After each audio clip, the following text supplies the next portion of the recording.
Bienvenue sur Mosaïque Cristal, je suis ravie de vous retrouver. La rentrée se profile à l'horizon, il est peut-être encore temps pour vous de terminer les derniers préparatifs et de penser à une nouvelle tenue. En fin d'émission, nous partirons découvrir le village de Didin, mais tout de suite, place au sommaire. Cérémonie de départ pour la sous-préfète Dominique Laurent qui prend sa retraite après 26 mois à la sous-préfecture de Sarreguemines et 43 ans au service de l'État. Son ou sa successeur n'a pas encore été choisi et sera annoncé dans le journal officiel en temps voulu. L'État, la région Grand Est et la SNCF mènent une vaste campagne de sensibilisation contre le harcèlement dans les transports. Des affiches ainsi que des messages sonores d'information et de prévention sont diffusés en gare. Pour donner l'alerte, un seul numéro, le 3117. Les enfants des écoles primaires de Florange ont récupéré leur tenue unique, une blouse mixte obligatoire cette année. 15 000 blouses ont été achetées par la commune pour un coût de 31 000 €, cofinancés en partie par l'État. La municipalité de Vousvillers a organisé 2 soirées-jeux en plein air. Une occasion de s'amuser avec des jeux en bois version XXL comme le Puissance 4, le Molki ou encore les dominos géants. Une expérience ludique pour les petits comme pour les grands. L'association Carpe Passion 57 organise un enduro de pêche à la carpe à l'étang d'Irbach à Olvin. Une trentaine d'équipes composées chacune de 2 pêcheurs ont 96 heures pour attraper les plus grosses prises. Les poissons sont ensuite relâchés. L'association Cadre organise son traditionnel stage de peinture en plein air dans la forêt de Hegelsart. Une dizaine d'artistes amateurs y explorent l'art de capturer la lumière, les jeux de clair-obscur et les contrastes. Après 26 mois à la sous-préfecture de Sarreguemines et 43 ans au service de l'État, Dominique Laurent a choisi de prendre sa retraite. Elle quittera officiellement ses fonctions le 2 septembre. La transition vers la retraite se fera par étapes puisque Dominique Laurent commencera par des congés réguliers, puis par un compte épargne-temps. Son ou sa successeur n'est pas encore été choisi, son nom sera dévoilé dans le journal officiel le moment venu. Une cérémonie de départ présidée par le préfet a été organisée hier soir à la sous-préfecture. L'occasion pour Camille Henrion de poser quelques questions à la sous-préfète de Sarreguemines. Aujourd'hui, on fête finalement votre départ ici de la sous-préfecture de Sarreguemines. J'imagine que pour vous, c'est un petit pincement au cœur. Ah oui, c'est sûr, ce soir j'essaye de le gommer, mais je pense que quand je fermerai la porte, il y aura une grosse émotion. Mais c'est un choix que j'ai fait, que j'ai médité, et donc quand on a fait un choix, il faut s'y tenir. Et donc voilà, je m'y tiens et j'ai passé de très très bons moments dans ma carrière. J'ai beaucoup aimé ce poste à Sarreguemines et c'est toujours agréable de finir dans une belle ambiance en n'ayant pas fait, on n'a jamais fait tout ce qu'on voulait faire, mais en ayant l'impression d'avoir fait progresser certaines choses. Alors ce poste à Sarreguemines, justement, c'est un poste que vous combattiez depuis très longtemps dans votre carrière, n'est-ce pas? Oui, alors je suis d'origine lorraine, je savais que je voulais prendre ma retraite en Lorraine, donc j'avais envie de refaire du lien social. Et puis, ayant, comme l'a dit monsieur le préfet dans son allocution, fait des études d'allemand, ayant toujours un intérêt pour les relations internationales, je me réjouissais d'occuper un poste transfrontalier, en effet. Et justement, j'allais vous demander en termes de projets, quels sont les projets qui vous ont le plus marqué là récemment sur notre territoire Sarreguemines-Pays de Bitche? Alors, le plus gros projet, je crois qu'on n'est pas beaucoup de collègues à avoir la chance de suivre un projet comme Holosolis. On aura 900 millions d'investissements, 1700 emplois et peut-être plus si les développements se passent très bien et qui doit s'armer, qui doit avoir des process modernes pour pouvoir être en concurrence avec les usines chinoises et donner une indépendance énergétique à l'Europe. Est-ce qu'il va y avoir aussi une continuité même lors de la retraite de votre côté? Alors oui, je ne vais pas m'enfermer dans un appartement. On s'est beaucoup vu, vous savez que j'aime les contacts. Et donc je vais chercher. Alors pour l'instant, j'étais en situation de travail ici du matin au soir, donc j'ai rien préparé vraiment, ou pas beaucoup. Mais je vais d'abord m'occuper de ma mère qui se fait opérer la semaine prochaine. Je vais partir en vacances et puis je vais voir en quoi je peux être utile au niveau social, en formation, comment je peux faire profiter la société de mon expérience. Mais plus de 8h30 à 22h. Voilà. Chaque jour, des femmes sont victimes de violences sexistes et sexuelles. 28 gares de la région Grand Est ont intégré un dispositif de lutte contre le harcèlement des femmes dans les gares et les transports. Une campagne d'information et de sensibilisation est mise en place à travers des messages sonores et des affiches. La gare de Sarreguemines est concernée par ce dispositif. Reportage sur place avec Thibaut Desmerlés. C'est une grande campagne de mobilisation qui débute dans le Grand Est.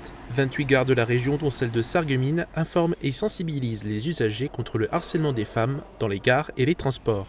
Des affiches ont été disposées, des messages de prévention défilent sur les écrans et des messages sonores ont été diffusés ce jeudi dans les halls, sur les quais et dans les TER.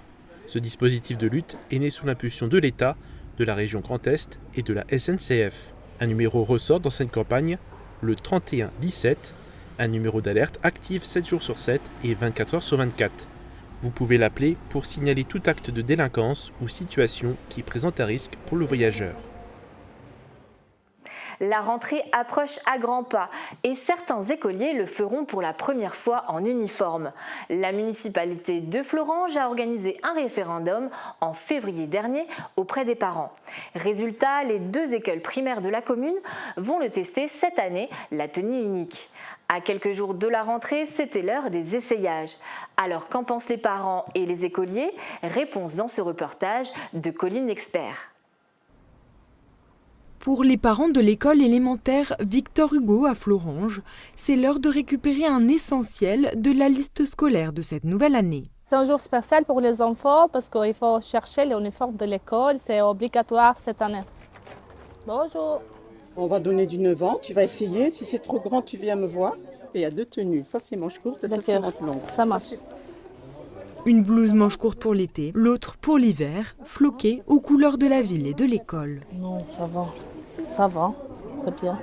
Les enfants de l'école Victor Hugo et André Chénier porteront donc cette blouse mixte dès la rentrée. Comme dans 3 autres écoles, où l'expérimentation n'a pas remporté la majorité, les parents d'élèves ont été consultés en début d'année. J'ai peut-être une appréhension sur l'entretien que les enfants vont en faire, parce que bon, c'est un âge où ils cassent assez facilement leurs habits. Donc j'ai peut-être une appréhension à ce niveau-là, mais bon, apparemment, il n'y a pas de souci pour faire un réassort dès qu'il y a un problème avec, donc il ne devrait pas y avoir de problème. Je tiens à voir ce que va donner cette expérience-là, mais je reste mitigée entre les deux, à voir sur cette année ce que ça donne. Comme chez les parents, les avis divergent auprès des jeunes et principaux concernés. Maman, elle a dit à la rentrée qu'on va avoir une petite veste pour la rentrée. Elle est belle, elle est jolie. Comment ça va être alors? Un peu bizarre, on va voir que c'est plein de moi. J'aime pas trop, je préfère m'habiller avec mes habits. Coût de ces 1500 blouses achetées par la commune de Fleuranges, 31 000 € cofinancés par l'État. Pour le maire, très favorable à cette expérimentation, l'intérêt de cette tenue unique serait double. De pouvoir un peu égaliser l'ensemble des élèves dans les écoles, notamment par rapport à la lutte contre le harcèlement scolaire, etc., etc. Le deuxième enjeu, pour moi, c'est vraiment la notion de réarmement civique qu'avait évoqué le président de la République lui-même, de la nécessité de pouvoir apprendre le respect des règles en classe et notamment d'incarner cette règle par le port d'une tenue qui permet d'apprendre un peu cette contrainte volontaire au sein des classes. Si à Fleuranges, seules des écoles élémentaires testent ce dispositif. Du côté de Metz, l'expérimentation se fait aussi en maternelle avec des surchemises couleur grenat. La distribution sera faite aux familles messines concernées le jour de la rentrée. Vous avez sûrement passé quelques soirées jeux de société en famille ou entre amis pendant ces vacances. Mais avez-vous déjà joué à des jeux en version XXL? La commune de Vousvillers a organisé 2 soirées jeux en extérieur durant la période estivale. Certains jeux sont connus du grand public et d'autres beaucoup moins. Reportage de Thibaut Desmerlés.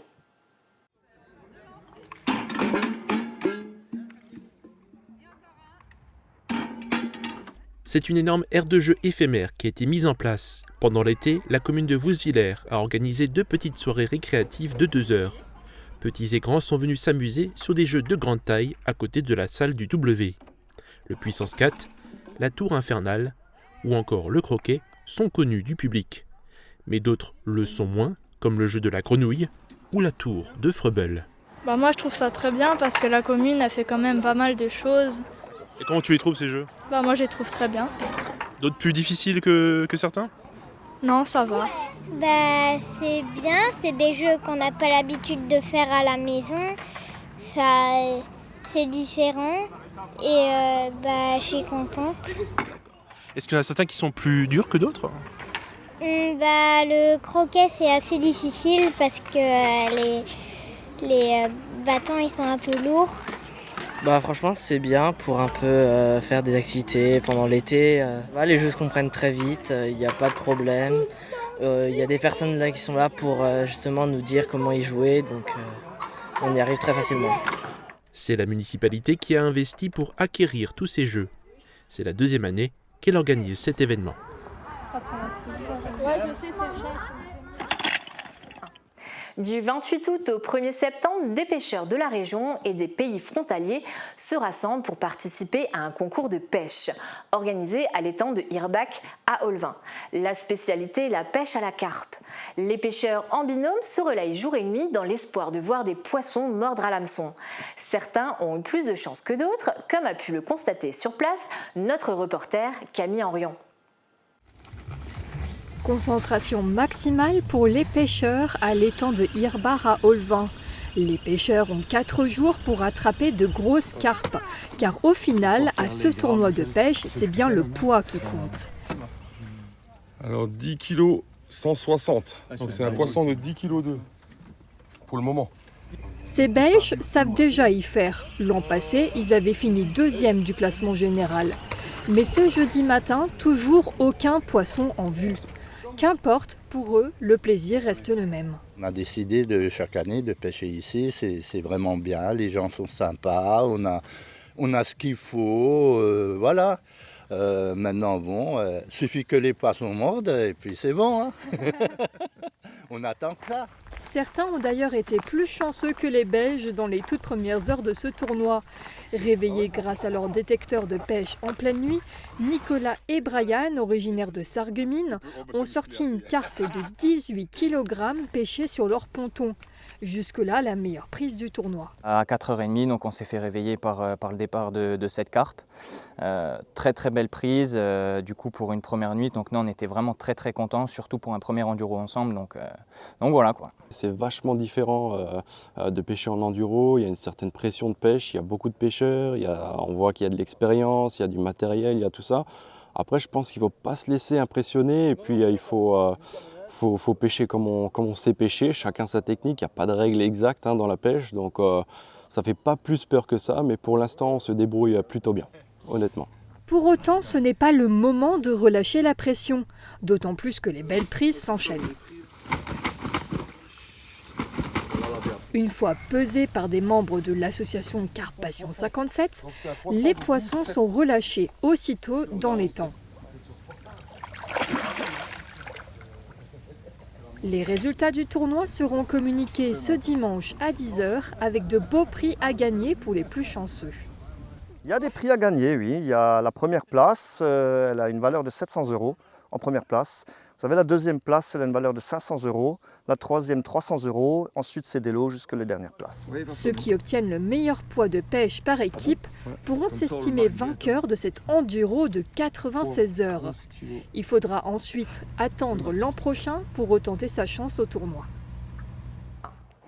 Et vous pouvez soutenir les pêcheurs et admirer leur prise jusqu'au 1er septembre. On reste toujours en plein air avec un stage de peinture organisé depuis 1987 par l'association Cadre. Cette année, le stage se déroule du 25 au 30 août et accueille une dizaine de peintres amateurs venus pour découvrir ou perfectionner différentes techniques de peinture. Ouvert aux débutants comme aux artistes confirmés, cet atelier regroupe plusieurs habitués. Ce mercredi, les participants se sont aventurés dans la forêt d'Egelsart pour s'essayer à la peinture en plein air. Un reportage d'Emilia Zeil. Avant de se mettre à peindre, il faut d'abord trouver l'emplacement idéal pour poser sa toile. En laissant les blancs. Ah, le boulot, c'est un monsieur, c'est un arbre sympa. Tu vois. Et ensuite, tu vois ce que tu as ici qui est très intéressant. C'est en plein milieu de la forêt d'Egelsart, à la chapelle Notre-Dame-des-Bois, que nous retrouvons un groupe de peintres amateurs. Ils participent tous à un stage de peinture d'1 semaine organisé par l'association Cadre. Le thème du stage est l'interprétation de la lumière, soit le travail du clair-obscur, des contrastes et de la composition. Cette journée en extérieur est un vrai défi artistique. Il faut faire des choix rapidement parce que le temps passe vite. Voilà. On ne peut pas, à un moment donné, quand c'est la nuit, on ne peut plus peindre, on ne voit plus rien. Et alors du coup, il faut apprendre à peindre vite et bien. Alors ça, c'est pas évident au début, mais on essaye, donc on fait un petit croquis, puis après on cherche ses couleurs, et après il faut y aller. On peut toujours rectifier à la maison. Alors je conseille aussi aux gens de faire une photo de l'emplacement, enfin de là où ils ont peint, pour histoire s'ils veulent rectifier quelque chose à la maison. Chaque stagiaire a choisi de peindre un endroit différent du paysage. J'ai choisi de peindre les arbres, et alors surtout les troncs d'arbres. Alors pourquoi ? Parce que c'est ce qui est dominant, mais je me suis dit, puisqu'on a une très très belle série de troncs d'arbres ici, et c'est peint très haut, eh bien, je vais peindre les troncs d'arbres et la lumière entre les troncs d'arbres, la lumière de la mousse qui est au pied des arbres. Tous les arbres sont plus ou moins verticaux. Cette branche n'est pas verticale. Elle sort donc du cadre. Ça fait plusieurs années que je peins des étangs. J'avais envie vraiment de peindre des arbres. Et le thème cette année, c'est la lumière. Donc d'essayer de voir où est la lumière dans les arbres, sur le sol. Et la difficulté en extérieur, c'est qu'évidemment, cette lumière, elle va très vite changer tout au long de la journée. Donc on essaye de la fixer vite, les zones de lumière, assez vite sur la toile. L'autre contrainte en extérieur est le transport du matériel, plus ou moins volumineux en fonction de la technique utilisée. La reprise du travail s'est accompagnée d'une forte vague de chaleur et les températures continuent de grimper en cette fin de semaine. On fait le point sur les prévisions du week-end avec Sandrine. Couverture et zinguerie, une toiture Moder Habitat apporte sécurité, protection et pérennité par tous les temps.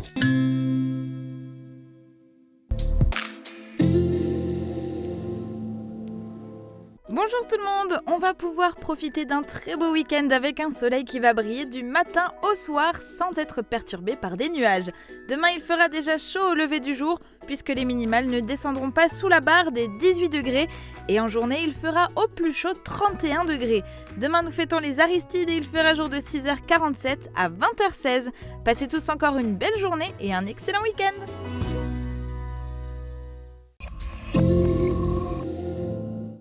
Vibrez au contact de vos émotions avec la saison culturelle de Sarreguemines.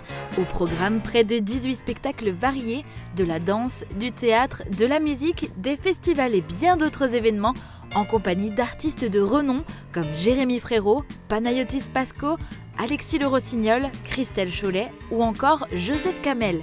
Infos et réservations sur www.sarreguemines.fr. Ouverture de la billetterie à partir du vendredi 6 septembre à 16h, en ligne et à l'hôtel de ville.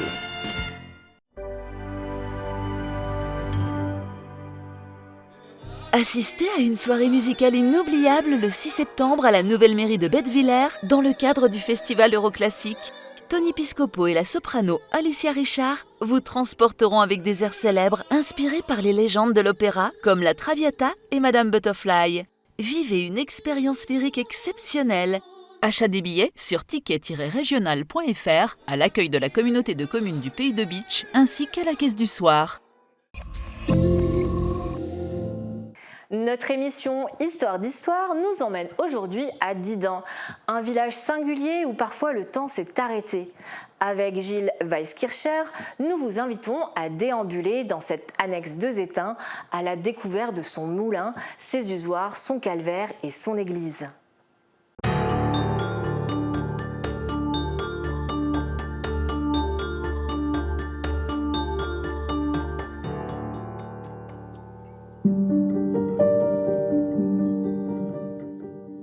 Le village de Didin, situé à 10 km de Sarreguemines, s'étend sur 300 hectares. Encerclé par la Sarre et par la D33, il ne manque pas de charme avec son église, son moulin et ses habitants, surnommés les Sandhase ou lapins de sable en raison de la terre sablonneuse du banc. L'histoire de Didin est mouvementée et riche à la fois. Les hommes y ont vécu autrefois du labeur de la terre et se sont battus pour la défendre. Au fil des siècles, ils ont construit ce petit coin de terre qui fait leur fierté. À travers leur histoire, les légendes qu'ils racontent, c'est tout un patrimoine qu'on redécouvre.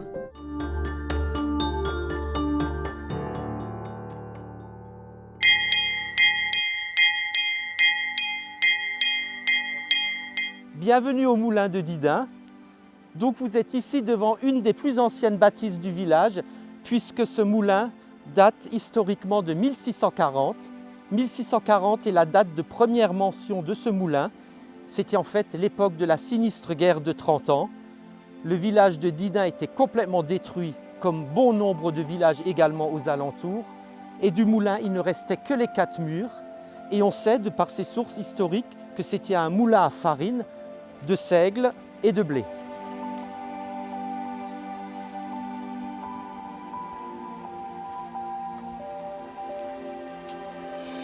C'était un ancien moulin à 2 roues, donc on voit encore l'emplacement des 2 roues, dont l'activité s'est arrêtée en 1939. Le grand-père de l'actuel propriétaire, Gustave Pfeiffer, avait repris le moulin en 1937 et il est connu pour des faits de résistance. En fait, il a caché des prisonniers aux nazis et malheureusement, il a été dénoncé en 1944. La Gestapo l'accueillit dans la cour du moulin. Il a été déporté au camp de Schirmeck, puis ensuite en Allemagne, où il a dû travailler dans des fermes. Il a finalement pu s'échapper pendant la débâcle en 1945 pour retrouver son foyer le 8 mai. Et ses faits de résistance ont été récompensés par la Légion d'honneur en 1971.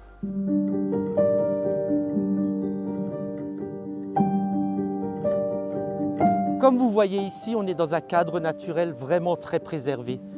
Derrière nous, on a le canal d'amener de l'eau qui alimentait le moulin à l'époque, moulin dont l'activité s'est arrêtée en 1939.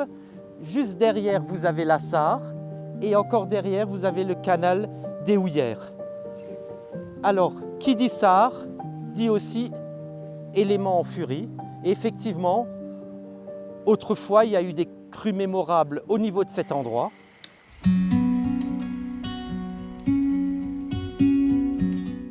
Alors, on est vraiment dans un cadre naturel préservé, puisque là, je tiens un magnifique orme. C'est un orme solitaire, alors c'est peut-être encore un des derniers qui reste dans le secteur, parce que malheureusement, ces arbres majestueux sont victimes d'une très grave maladie qui est la graphiose de l'orme. Et ici, nous avons la chance, en bord de Sarre, encore d'avoir ce très beau spécimen préservé. Mais au bord de Sarre, on ne trouve pas forcément que de belles plantes ou de beaux arbres. Il y a également un personnage sinistre qui peut rôder, qu'on appelle l'homme au crochet ou le Hokemon, personnage légendaire très connu et qui peut happer les petits enfants qui s'approchent trop près de l'eau avec son crochet. C'est un croque-mitaine que les parents utilisaient bien volontiers pour prévenir leurs enfants de ne surtout pas s'approcher de l'eau. Donc personnage sinistre, mais qui a certainement sauvé beaucoup de vies.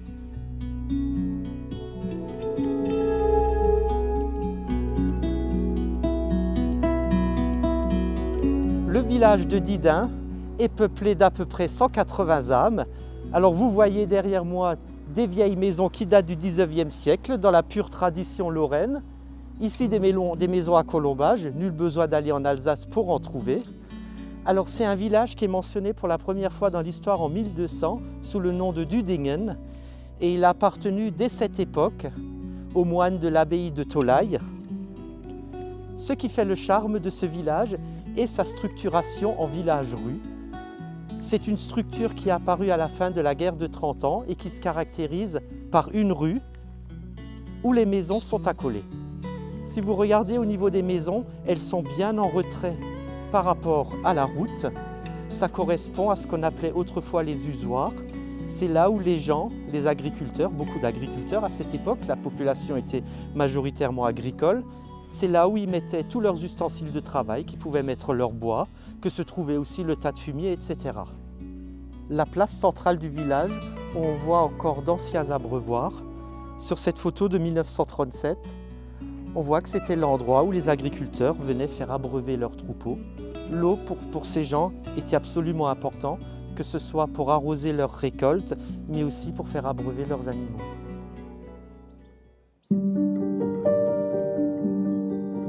Un des éléments qui fait la fierté des villageois de Didin est ce magnifique calvaire de la Sainte Trinité.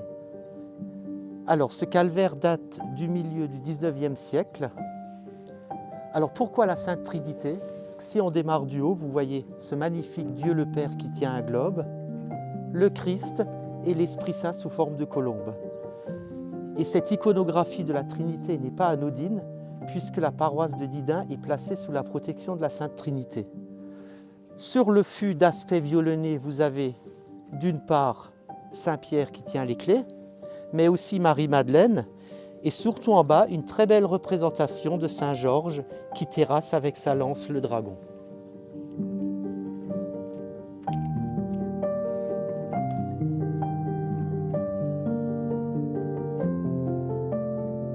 Nous voici dans l'église de Didin, église dédiée à la Sainte Trinité. C'est une église qui a été construite en 1762, qui a été rénovée au XIXe siècle. Et dans cette église se trouvent plusieurs trésors architecturaux. Alors il y a le très beau maître-autel de la Trinité, mais aussi le devant d'autel, cette très belle scène qui est classée à l'inventaire des monuments historiques depuis 1978. Le maître-autel de style Louis XV a été installé à la fin du XIXe siècle dans l'église. Il est également dédié à la Trinité et il nous vient de l'ancien couvent des Capucins qui est maintenant l'Institut Sainte-Chrétienne de Sarreguemines.